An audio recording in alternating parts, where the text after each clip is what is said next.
Here on the channel, we have been building on a 387 stroker, probably one of the most budget 351 strokers that you could possibly build. So those of you guys that are new to the channel, I'm always trying to bring some good information for when you're getting ready to build your fox body Mustang, leading by example by doing it here on the channel. One of the biggest hangups that I've had, unlike the 302s that we've built here on the channel, there's just a couple things that just aren't budget. We're about to talk about that today, along with those parts that we got sitting here on the table. So stick around, let's get right into the build.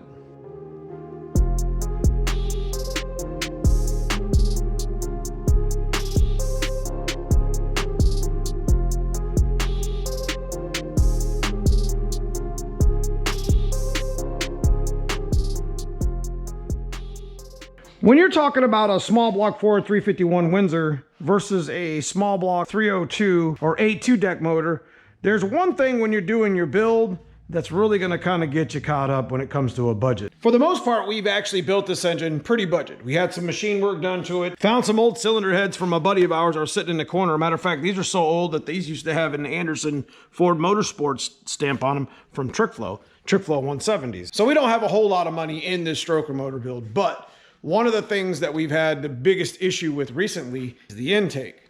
I'm not going to get in too detailed with the 302 versus 351 differences, but that's definitely something that we're going to sit here and talk about on the channel. Now, when it comes to 302s, there's definitely some good budget-minded options when it comes to intakes.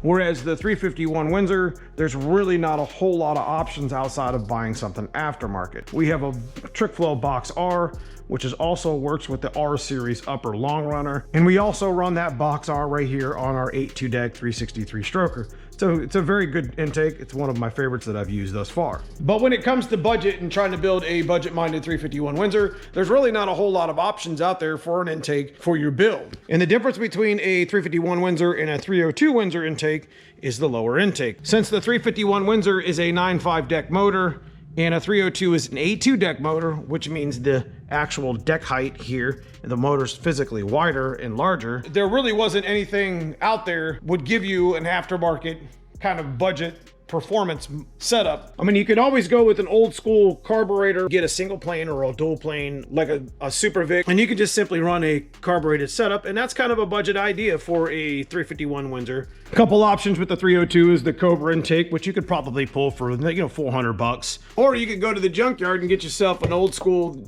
Explorer GT40 intake, upper and lower. That's definitely probably one of the best mods that you could do for a 302, or even just get you a tubular when it comes to doing a budget-minded performance upgrade to your 302. But like I said, 351 Windsor is different. It's a different block. It doesn't really have any options for the lower intake outside of the GT40 Lightning one, which that'll run you about 750 bucks at the way they're priced at now, which brings me to my budget-minded problem.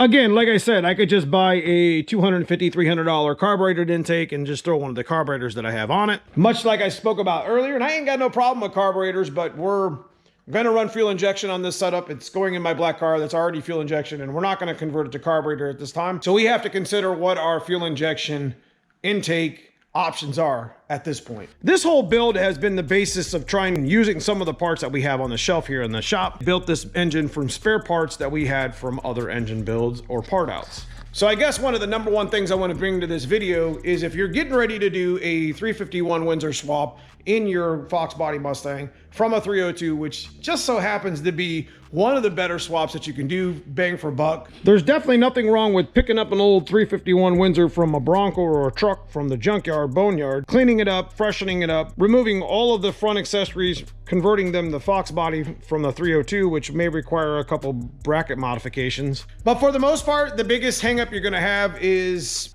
your intake.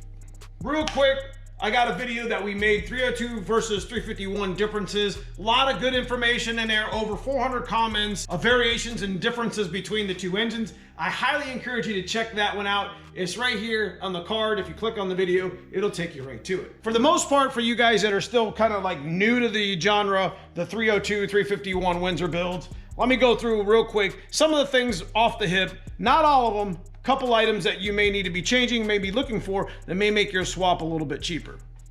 As we spoke about, one of the biggest things you can find is a lower and upper intake.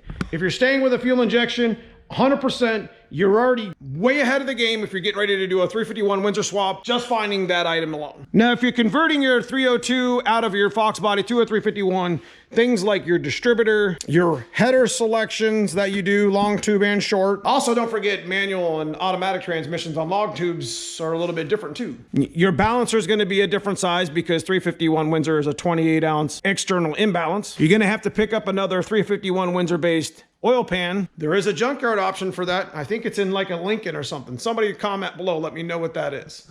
There is a budget option for the oil pan. There is a budget option for the distributor because the distributor is actually longer. There is a budget option for cylinder heads, as you can go with like a GT40P or GT40 cylinder head, bolt right on, especially if you got like a roller 351 Windsor from a 94 to 97 Bronco truck. Great option to have, as those motors actually had the hyper-eutectic pistons in them. They also had the roller cam dog bone retainer, which you could just stick your camshaft from your 302 in it and just go right on down the road, bro. But in the end, fuel rails are different, but you can modify your current ones to fit. SN95 fuel rails would be a great budget option at that point. The SN95 Ford Mustang rails, $94.95, great option fuel system upgrade for both 302 and 351. And I encourage you guys in the comments below to go ahead and chime off on some of the comments on what the difference is, as I like to have those types of videos where people are engaged in the comments, trying to help those out that may or may not know this sort of information. So where are we at right now with the 387 stroker and getting it fired up? We just so happen to be collecting some of the last parts that we're going to need before we actually set it down in the black car, which is coming over here tomorrow. And we are going to be shooting film on putting the engine in. And we're also going to be prepping our drive line, getting it all cleaned up, getting our drive shaft ready. The TKX is here in the box that we had here on the black car to begin with. And then we're going to get it over here on the lift, and we're going to get this thing, just start knocking this thing out. I could put a lot of this engine together in the front, including the accessories and the power steering bracket, because we're going to run power steering, water pump, alternator. I can put all that on in a couple hours while it's sitting in the car. So it doesn't have to sit here on the stand anymore. We can just start making progress as we're gonna fire it up. And if you didn't notice, I got shorty headers over here. Let's talk about that for a second. So I know here on the channel, everyone's wondering, well, how much power will the 387 make naturally aspirated? Are you gonna have it dynoed? We planned on putting a turbo kit on it as soon as we actually got it in the car. To be honest, I'm pretty curious to see how much that old budget stroker is gonna make naturally aspirated. So we're gonna stick some shorty headers on there, modify an H-pipe. It's going to be a little bit loud, and it's not going to have a full exhaust on it, but we're going to have enough exhaust on it to run it under the car, run some O2 sensors, and tune it with our A9L binary editor. The current fuel system on it right now will just bolt right up, as that's the same fuel system that I have on my white car that I do on my black car. It will be on E85. It'll have plenty of fuel. It's already like 12-to-1 compression, so it's going to definitely need the ethanol. But I think it's going to be a runner. I think it's going to make some good power. And leave me a comment below. Let me know how much you guys think this thing is going to make naturally aspirated. So in this video today, we're going to go ahead and get our motor mounts. We always put a couple spacers here because we know that the oil pan does get pretty close to the rack. So I have to actually space this motor mount out a little bit to make sure that I got enough clearance for the oil pan underneath of the rack and the K-member to make sure that we can get this fit down in the black car. So we're going to bolt up a couple shorty headers with some extra gaskets that we had here on the shelf. Get these motor mounts set up. We are going to stick with the box R, which I'm going to install that today on the video today. The gasket was practically brand new, if you remember. But for now, let me go ahead and get some wrenches out, get busy on this intake. We're going to get it cleaned off. We're going to get it sealed into here, lock it down, put some motor mounts on, put some headers on, and then we're going to call it a video. The next video you'll see with the black car here in the shop is us having it on the lift, setting the engine in the car. Because I'm pretty excited to find out if this, how well this motor is going to run. I'm pretty sure you are too.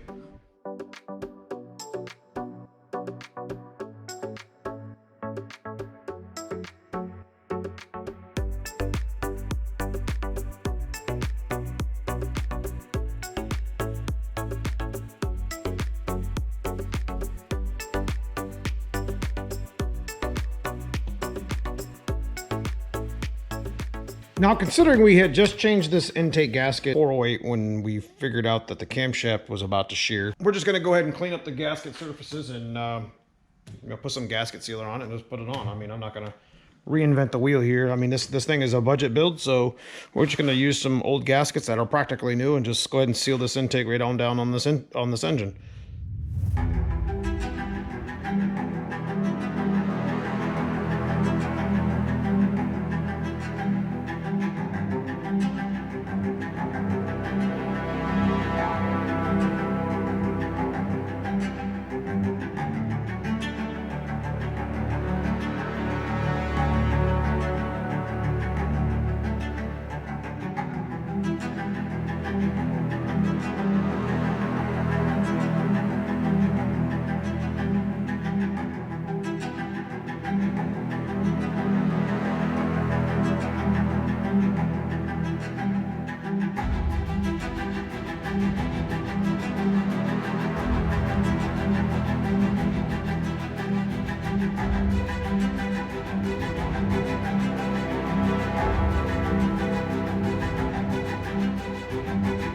know the box art isn't exactly the low dollar budget idea for this type of a build, but like I said, I already own it, so it's kind of budget, I guess. If you already own it, it's free.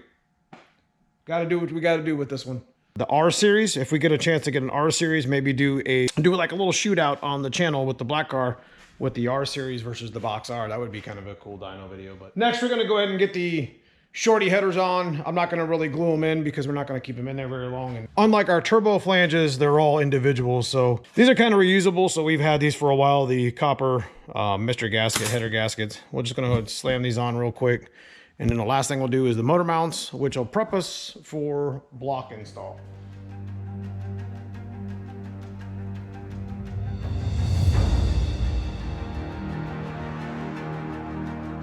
Unlike my turbo headers, these kind of all lined up, I guess, with these header bolts, but you can see that the holes in the front, so we're gonna have to actually bend this flange a little bit to get these two in. Pretty common for this. I'll be surprised if these actually even fit in the car, but we're gonna give it a shot, see if they fit under the car. Should be no problem, and we'll see. Got some good studs here that we're gonna be able to use, so we're just gonna mock up a H pipe, come down a little bit and go under the car. That way it doesn't, you know, blow a bunch of flames under the car, and then have like an O2 bung, you know, fired up, naturally aspirated. It's gonna be loud. We'll be able to get it fired up and run it NA and break it in, and before we put a turbo kit on it.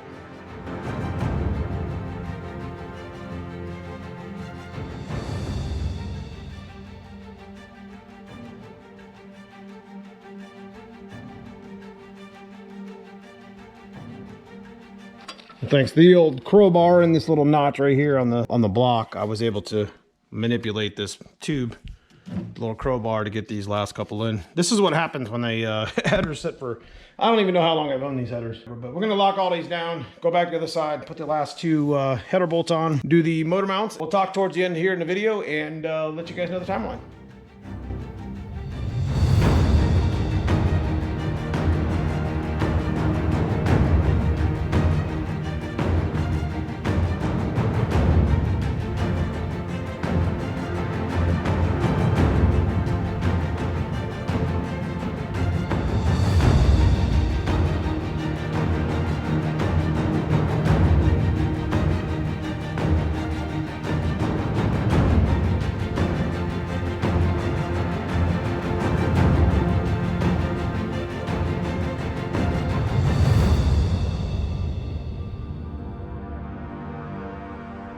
We pretty much finished up what we wanted to do. I might mess around and put the water pump and the alternator on because it only takes a few minutes, and I won't do that here in this video. Got the motor mounts mocked up. I like to space them out. Gonna go get a longer stud just in case I need to space out a little bit more at the K-member, because remember, 9.5 deck motor, and I want to make sure that I clear the rack. I'm pretty sure this oil pin's been used on one of our other builds. The old 408 when it was first a 357, 30 over 351. Next video, you're going to see the 387 going down in the black car with the driveline parts that we have talked about earlier, and then we're going to get this thing fired up. So I'm super excited to get this thing done because it's been like a year, and it's not that I've been procrastinating, just haven't had time with racing the white car and now the coupe build. Man, things have just been crazy around here. But again, this is going to be one of the most budget 351 stroker builds that you're ever going to really see. Check out the playlist here if you're interested in any more of the content.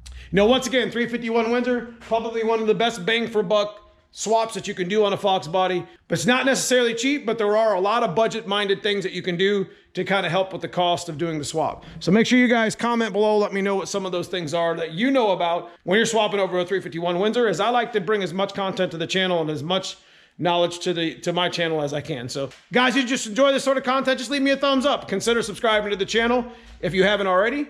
Click that join button below if you want to give something back to the channel, as all my channel memberships get exclusive content to the channel. I appreciate those guys. I'll see you guys soon in the next video. Thanks for watching.